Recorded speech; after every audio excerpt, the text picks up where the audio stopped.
Assalamualaikum warahmatullahi wabarakatuh. Berjumpa lagi dengan Lili Triastuti Channel. Kali ini kita akan membahas soal-soal P3K.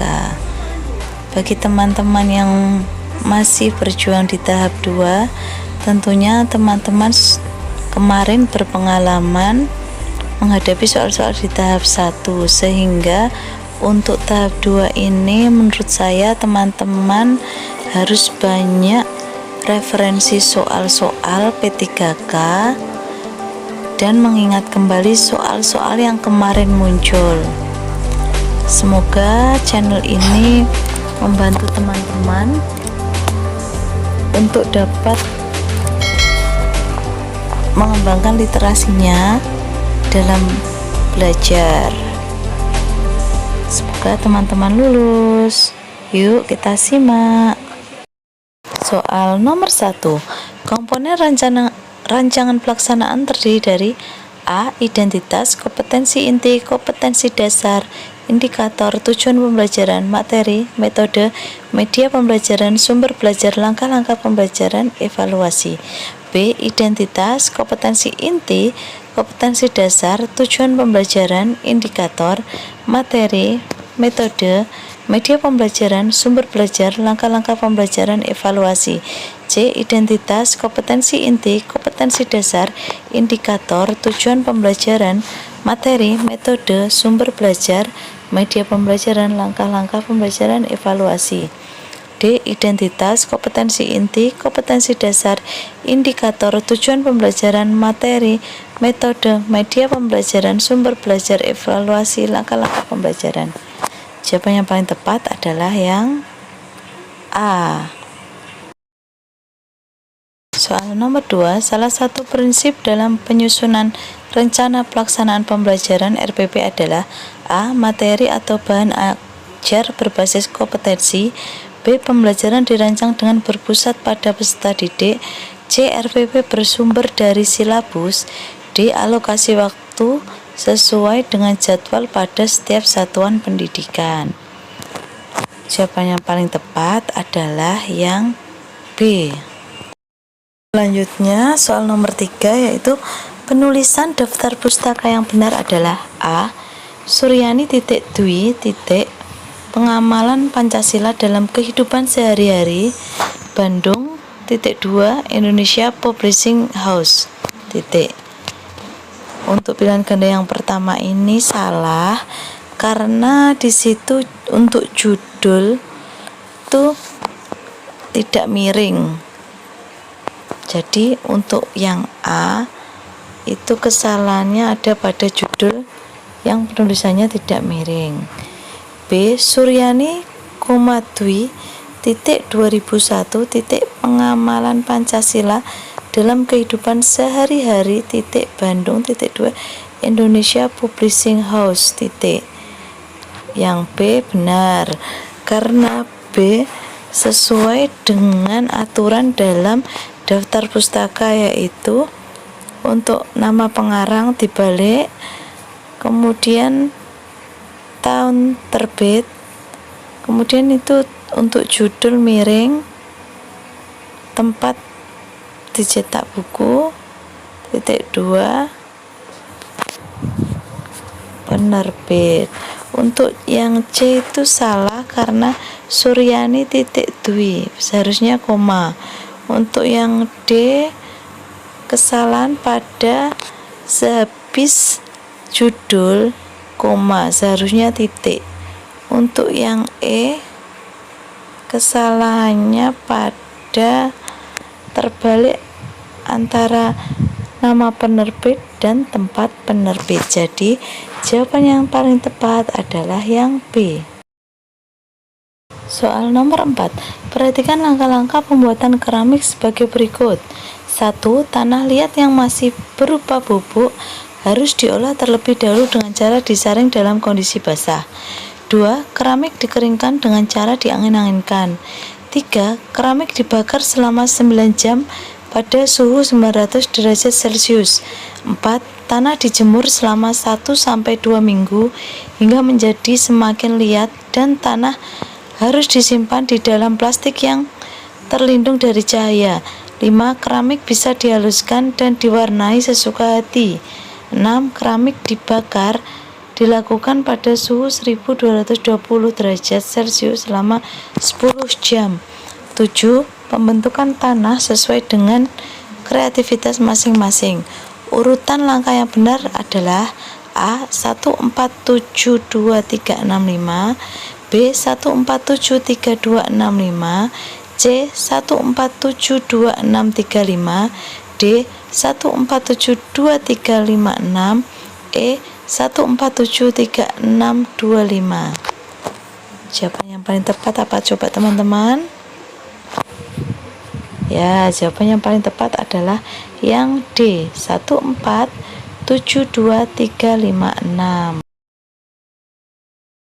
Soal nomor 5. Panel surya merupakan jenis energi terbarukan yang ramah lingkungan.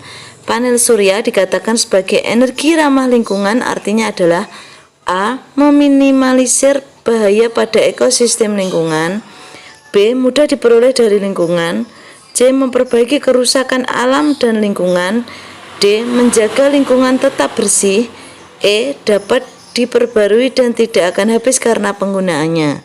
Jawaban yang paling tepat adalah A. Meminimalisir bahaya pada ekosistem lingkungan. Soal nomor 6. Peristiwa yang menyerupai prinsip percobaan menggosokkan penggaris plastik dengan rambut adalah A. Dinamo sepeda yang menghidupkan lampu, B. Lampu senter yang dihubungkan baterai, C. Televisi yang dipasang pada aliran listrik, D. Kelistrikan mobil dengan aki, C. Terjadinya petir. Jawaban yang paling tepat adalah yang E. Yang E itu prinsipnya sama dengan menggosokkan penggaris plastik karena merupakan listrik statis, sedangkan untuk A, B, C, dan D merupakan peristiwa listrik dinamis. Soal nomor 7. Perbedaan dinamo listrik dengan motor listrik adalah A. Dinamo listrik menghasilkan AC, sedangkan motor listrik menghasilkan arus DC.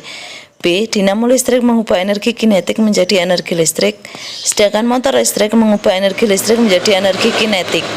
C. Dinamo listrik mengubah energi listrik menjadi energi kinetik, sedangkan motor listrik mengubah energi kinetik menjadi energi listrik. D.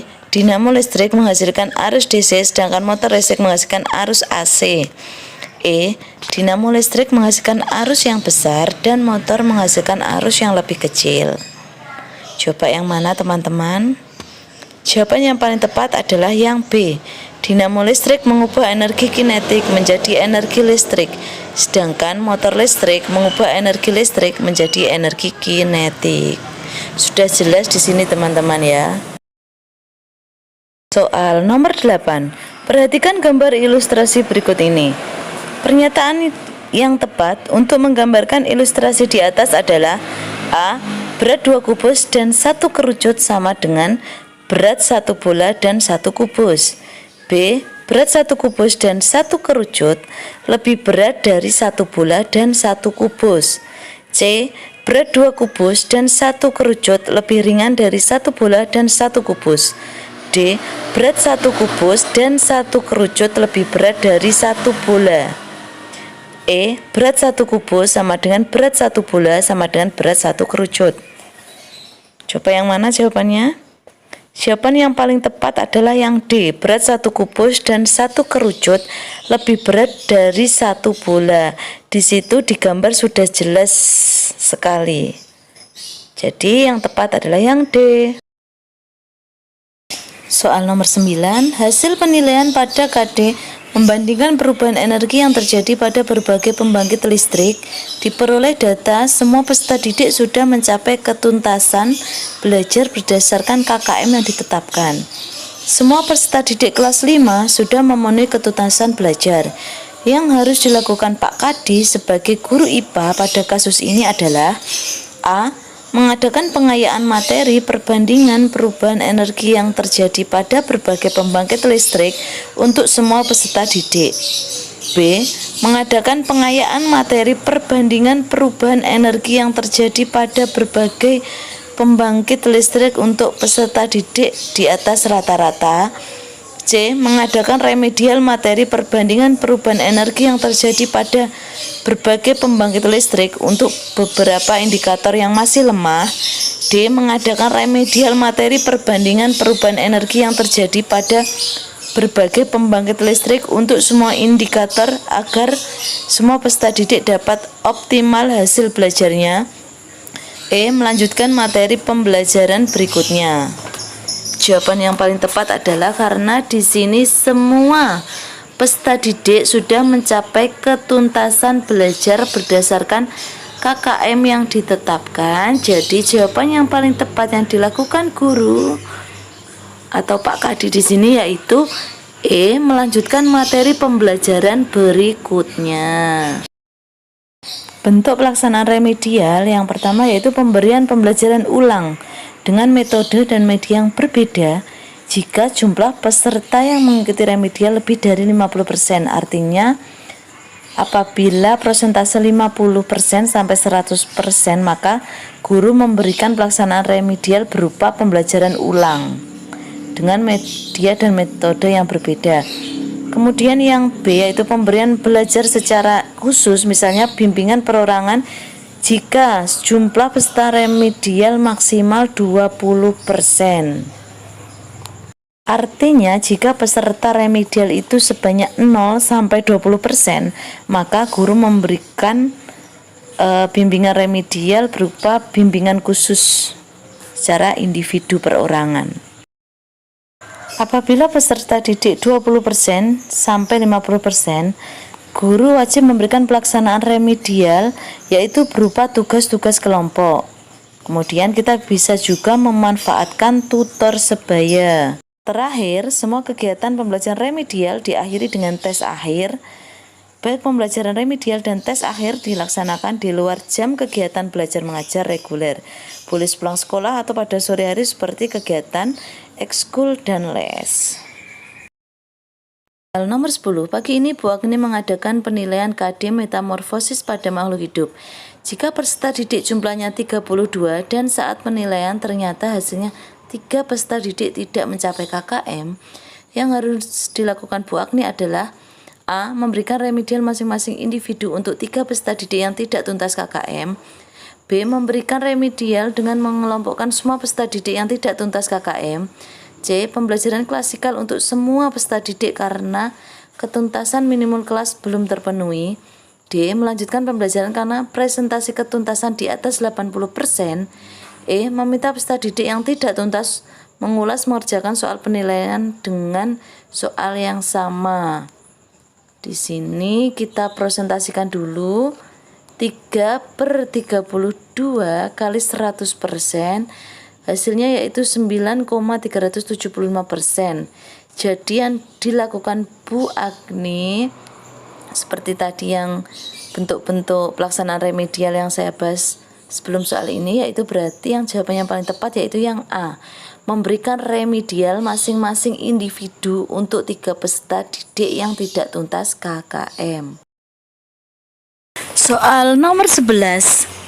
Makna pembukaan Undang-Undang Dasar 1945 alinea 3 adalah A. Tugas negara atau tujuan nasional. B. Kemerdekaan atas berkat rahmat Allah yang Maha Kuasa. C. Kemerdekaan yang dicapai oleh bangsa Indonesia merupakan hasil perjuangan pergerakan melawan penjajah. D. Sistem pemerintahan negara yaitu berdasarkan kedaulatan rakyat atau demokrasi. E. Memuat cita-cita negara Indonesia. Yang paling tepat yaitu untuk alinea 3 yaitu yang B. Kemerdekaan atas berkat rahmat Allah yang Maha Kuasa. Kunci untuk mengingat tentang makna pembukaan Undang-Undang Dasar 1945 adalah alinea 1 tentang penjajahan, alinea 2 tentang perjuangan, alinea 3 tentang kemerdekaan atas izin Tuhan, alinea 4 adalah dasar atau pembentukan dan tujuan negara. Selanjutnya yaitu nomor 12, tidak membedakan hukum untuk setiap orang maupun kalangan yang bersalah merupakan wujud sikap sesuai dengan Pancasila sila ke A1 B 2, C 3, D 4, E 5. Jawaban yang paling tepat adalah E 5. Coba kita cari lagi penerapan sila kelima. Penerapan sila kelima yaitu menjunjung tinggi semangat kekeluargaan dan gotong royong, peduli terhadap penderitaan yang dialami orang lain, tidak melakukan perbuatan-perbuatan yang merugikan pihak umum, menghormati jeripayah kerja keras seseorang. Soal berikutnya, hewan yang mempunyai 4 pasang kaki, tidak bisa melompat, tidak bisa terbang, bagian tubuh terdiri dari kepala dan perut. Hewan tersebut adalah A. Kecoa, B. Belalang, C. Capung, D. Laba-laba, E. Lipan. Jawaban yang paling tepat adalah yang D. Laba-laba. Selanjutnya nomor 14, saat terbang di udara, gerakan burung dengan cara memanfaatkan sifat aliran udara. Perbandingan besarnya gaya aksi dan reaksi antara burung dengan udara yang benar adalah A. Sama, sehingga burung dapat terbang dengan stabil di udara. B. Berbeda, sehingga burung dapat melayang di udara. C. Sama, karena gaya yang dimilikinya melebihi besar gaya gesekan udara, maka burung dapat maju ke depan. D. Berbeda, karena gaya yang dimiliki lebih besar dari gaya gesekan udara, sehingga burung dapat maju ke depan. E. Sama, karena gaya yang dimilikinya lebih kecil dari gaya gesekan udara, maka burung dapat maju ke depan. Jawaban yang paling tepat adalah yang C. Sama, karena gaya yang dimilikinya melebihi besar gaya gesekan udara, maka burung dapat maju ke depan. Di soal ini sesuai dengan hukum Newton ketiga, yaitu gerakan burung dan udara memiliki termasuk gerakan aksi dan reaksinya, yaitu besarnya sama. Soal 15. Pernyataan di bawah ini yang sesuai dengan hubungan panjang dan massa senar gitar dengan frekuensi adalah A. Jika panjang senar pendek, maka frekuensi akan kecil. B. Jika massa jenis senar kecil, maka frekuensinya akan besar. C. Jika panjang senar panjang, maka frekuensinya akan besar. D. Jika massa jenis senar besar, maka frekuensinya akan besar. E. Jika massa jenis senar kecil, maka frekuensinya akan kecil. Jawaban yang paling tepat adalah yang B. Jika massa jenis senar kecil, maka frekuensinya akan besar. Nomor 16, di bawah ini merupakan contoh sikap hedonisme adalah A. Menggunakan narkoba untuk mendapatkan ketenangan, kesenangan, keberanian. B. Membuang-buang kuota internet hanya untuk mendownload suatu hal yang tidak ada manfaatnya. C. Membeli barang hanya karena tertarik akan hadiah maupun bonusnya. D. Membeli laptop khusus editing, khusus gaming, dan khusus programming padahal dalam penggunaannya sangat standar. E. Setiap tahun senantiasa membeli motor dan mobil baru. Jawaban yang paling tepat adalah yang A. Menggunakan narkoba untuk mendapatkan ketenangan, kesenangan, dan keberanian. Sikap hedonisme adalah sikap di mana seseorang ingin memiliki kesenangan dengan cara-cara yang menyakitkan. Nomor 17, siswa SD mengerjakan soal penjumlahan masih menggunakan jari. Dalam hal ini, siswa tersebut masih dalam tahap A. Dalam tahap sensori motor, B. Dalam tahapan praoperasional, C. Dalam tahapan operasional konkret, D. Dalam tahapan operasional formal, E. Dalam tahapan asimilasi akomodasi. Jawaban yang paling tepat adalah yang C. Dalam tahapan operasional konkret, karena dia menggunakan jarinya untuk menjumlahkan. Fajri duduk di kelas 4 SD. Ketika disuruh membaca, ia mengalami banyak kesulitan. Sering mengulang, terlihat berusaha keras untuk mengeja. Kesulitan dalam membedakan huruf B, P, dan H, dan tidak memahami apa yang dibaca. Fajri juga lamban dalam belajar bahasa, dan memiliki kosakata yang terbatas. Berdasarkan data dan informasi tersebut, Fajri mengalami kesulitan belajar yaitu A. Diskalkulia, B. Disgrafia, C. Disleksia, D. Disfraksia, E. Disfasia. Jawaban yang paling tepat adalah C. Disleksia, karena Fajri mengalami kesulitan membaca. Disleksia yaitu kesulitan membaca secara teknis atau kesulitan akan kata-kata yang diucapkan dan sulitnya mengubah kata menjadi huruf. Disgrafia, kesulitan menulis baik berupa merangkai huruf dalam kata atau membuat kalimat lengkap. Diskalkulia, kondisi di mana seorang anak memiliki kesulitan memecahkan soal matematika dan mengalami kesulitan menangkap konsep-konsep matematika dasar. Auditory dan visual processing disorder yaitu sebuah gangguan sensorik yang mempengaruhi kemampuan anak untuk memahami bahasa tertulis atau lisan.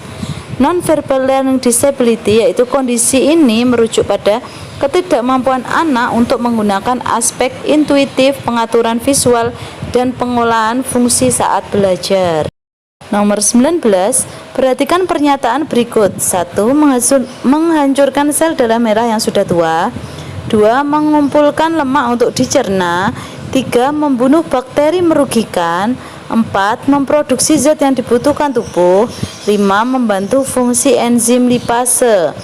Dari pernyataan di atas, yang merupakan fungsi dari cairan empedu bagi tubuh adalah A. 1, 2, 3, B. 2, 3, 4, C. 135, D. 235, E. 345. Jawaban yang paling tepat adalah D. Mengumpulkan lemak untuk dicerna, membunuh bakteri merugikan, membantu fungsi enzim lipase. 235.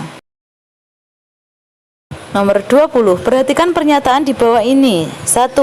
Meningkatkan kerjasama menanggulangi perkembangan jumlah penduduk di wilayah ASEAN. 2. Meningkatkan kerjasama pencegahan dan penyalahgunaan narkotika. 3. Mengurangi masalah kepadatan penduduk dengan mengatur populasi penduduk Asia Tenggara. 4. Menyelenggarakan program pertukaran artis radio atau televisi. 5.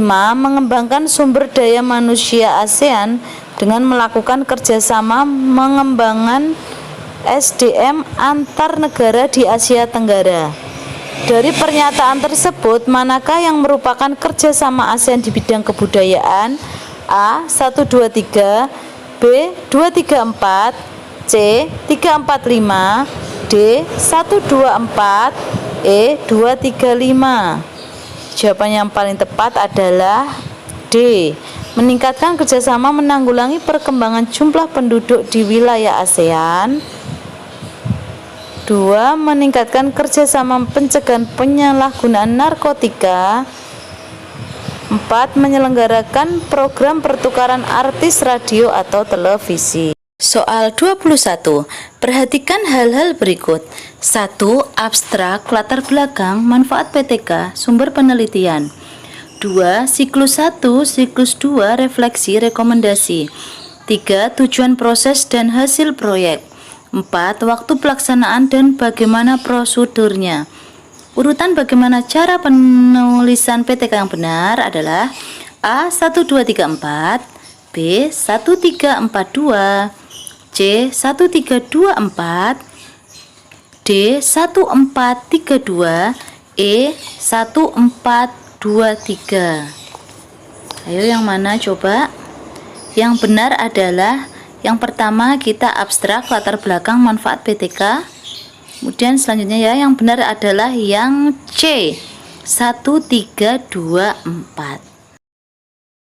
Soal nomor 22, pada sebuah rencana pelaksanaan pembelajaran atau RPP, tertulis contoh rumusan indikator kompetensi, menjelaskan kondisi operasi sistem dan komponen perangkat keras. Jika pendidik ingin menyusun menjadi tujuan pembelajaran, maka rumusan yang tepat adalah, sebelum kita menjawab soal ini, tujuan pembelajaran itu kan ada 4 unsur, yaitu audience, behaviors, condition, dan degree. Sehingga nanti kita jika menyusun tujuan kita harus ada empat-empatnya tersebut. Coba kita yang A. Setelah melaksanakan proses pembelajaran melalui praktik, siswa dapat menjelaskan kondisi operasi sistem dan komponen perangkat keras berupa komponen input, komponen proses, dan komponen output. B. Setelah melaksanakan pembelajaran dan menggali informasi melalui diskusi, siswa dapat menjelaskan kondisi operasi sistem dan komponen perangkat keras secara benar. C. Siswa dapat menjelaskan operasi sistem dan komponen perangkat keras melalui komponen input, proses, dan output secara benar. D. Menjelaskan kondisi operasi sistem dan komponen perangkat keras, komponen input, proses, dan output tanpa melihat catatan. E. Setelah melaksanakan pembelajaran dan menggali informasi melalui diskusi materi, kondisi operasi sistem dan perangkat keras, dan komponen perangkat keras secara benar tanpa melihat catatan. Jawaban yang benar yang sesuai dengan C, A, B, D adalah yang B. Jadi tujuan yang benar yaitu yang B. Bu Vera adalah guru kelas 3 SD. Di dalam kelasnya ada 3 peserta didik yang belum bisa membaca. Ketiga peserta didik setelah diidentifikasi mengalami kesulitan dalam identifikasi kata-kata yang diucapkan dan mengubahnya menjadi huruf atau kalimat. Kesulitan belajar ini disebut A. Diskalkulia, B. Disleksia, C. Dysgraphia, D. Auditory and Visual Processing Disorder, E. Nonverbal Learning Disability. Jawaban yang paling tepat adalah yang B, karena di sini peserta didik mengalami kesulitan untuk mengucapkan suatu huruf atau kalimat. Kita pelajari dulu dari A sampai E, kesulitan belajar yang dialami siswa. Yang pertama adalah disleksia. Disleksia ini adalah kesulitan membaca secara teknis atau kesulitan akan kata-kata yang diucapkan dan sulitnya mengubah kata menjadi huruf. Kemudian dysgraphia. Dysgraphia ini adalah kesulitan menulis, baik berupa merangkai huruf dalam kata atau membuat kalimat lengkap. Jika tadi disleksia itu dia kesulitan membaca, tapi dysgraphia ini dia kesulitan menulis kata kuncinya. Untuk diskalkulia itu kondisi di mana seorang anak memiliki kesulitan memecahkan soal matematika dan mengalami kesulitan menangkap konsep-konsep matematika dasar. Auditory and Visual Processing Disorder yaitu sebuah gangguan sensorik yang mempengaruhi kemampuan anak untuk memahami bahasa tertulis atau lisan. Non-verbal Learning Disability yaitu kondisi ini merujuk pada ketidakmampuan anak untuk menggunakan aspek intuitif, pengaturan, visual, dan pengolahan fungsi saat belajar. Jadi teman-teman bisa mencatatnya, teman-teman mempunyai buku catatan agar jika teman-teman lupa, teman-teman bisa membukanya, karena dengan mencatat insya Allah teman-teman hafal. Dan masih semangat, nomor 24, alat untuk merubah arus DC menjadi AC adalah A. Transformator, B. Inverter, C. Transistor, D. Kapasitor, E. Baterai. Jawaban yang paling tepat adalah yang B, inverter. Mari kita coba untuk mengulas apa itu transformator, transistor, kapasitor, dan baterai. Transformator atau trafo adalah suatu alat untuk mengubah tegangan AC ke taraf yang lain.